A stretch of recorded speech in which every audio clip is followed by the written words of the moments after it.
Hi, my name is Wayne Seeto. I'm a Master Instructor Trainer for Merrithew. Joining me today is David Taylor. He's also Instructor Trainer for Merrithew. So in the previous episodes, we went through a static stabilization through the hip joint. Then we decided to add a little bit more dynamic movement. So today we're going to go and finish off the glute activation progression with a lunge task. So the lunge task we have today is called forward step up. So again, we're going to be using the chair. Now in terms of the setup for the chair, it's really important that the height of the pedal is in a way that doesn't cause destabilization from the upper body. So one way you can do that is you can ask, we're going to ask David to go to the back. He's going to come onto one knee, and then he's going to step up on the other leg. It's just stand up. And we're just going to measure.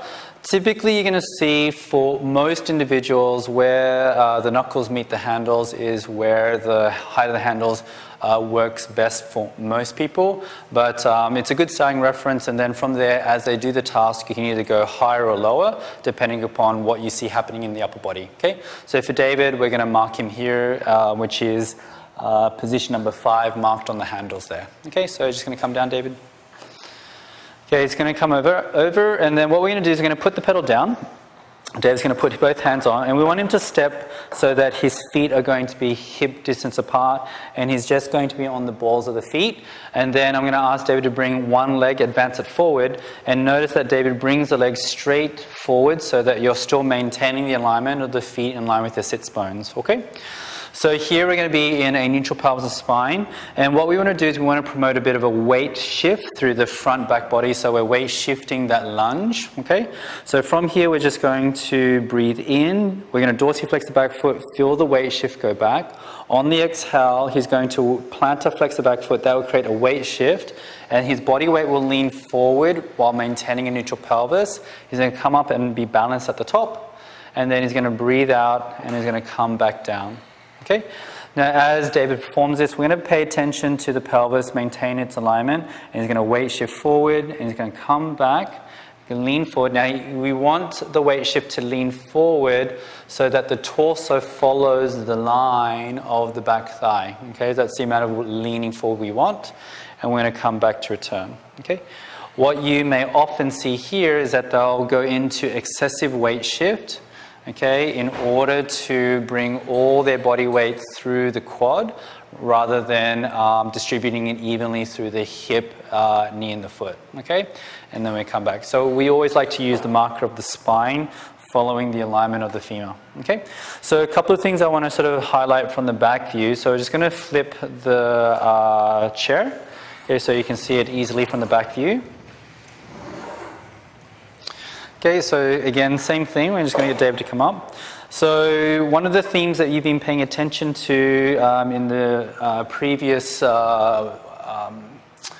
videos is that we want to make sure that there is no hip drop, okay, and there's no rotation. So again, one of the markers that we can have a look at, you can have a look at the PSISs or the iliac, okay?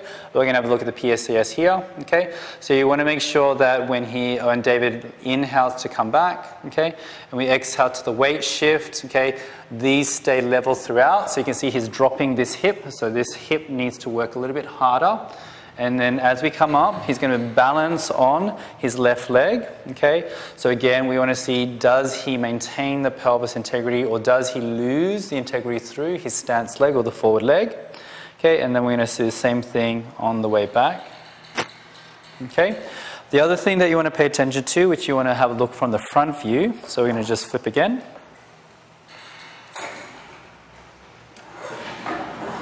Okay, is with any forward stepping task or forward lunge task, we're going to look for the proper alignment through the leg, okay? So you want to pay attention to the knee into second, third toe. Now be mindful that there should be a forward progression of the tibia, okay? You just don't want to see that the knee goes excessively forward of the foot where the heel comes off at the back, okay? Nor do you want to see that the knee does not progress and it hangs tight. And the other thing that's quite common is the adduction to the middle, okay? So you're going to see Dave's going to go into an inhale to weight transfer backwards, exhale, weight transfers forward. Okay, he's maintaining that connection between knee to second, third toe, and then he's going to maintain that same connection through the foot and the knee on the way back. Okay? So that's it for our series of glute max activation exercises.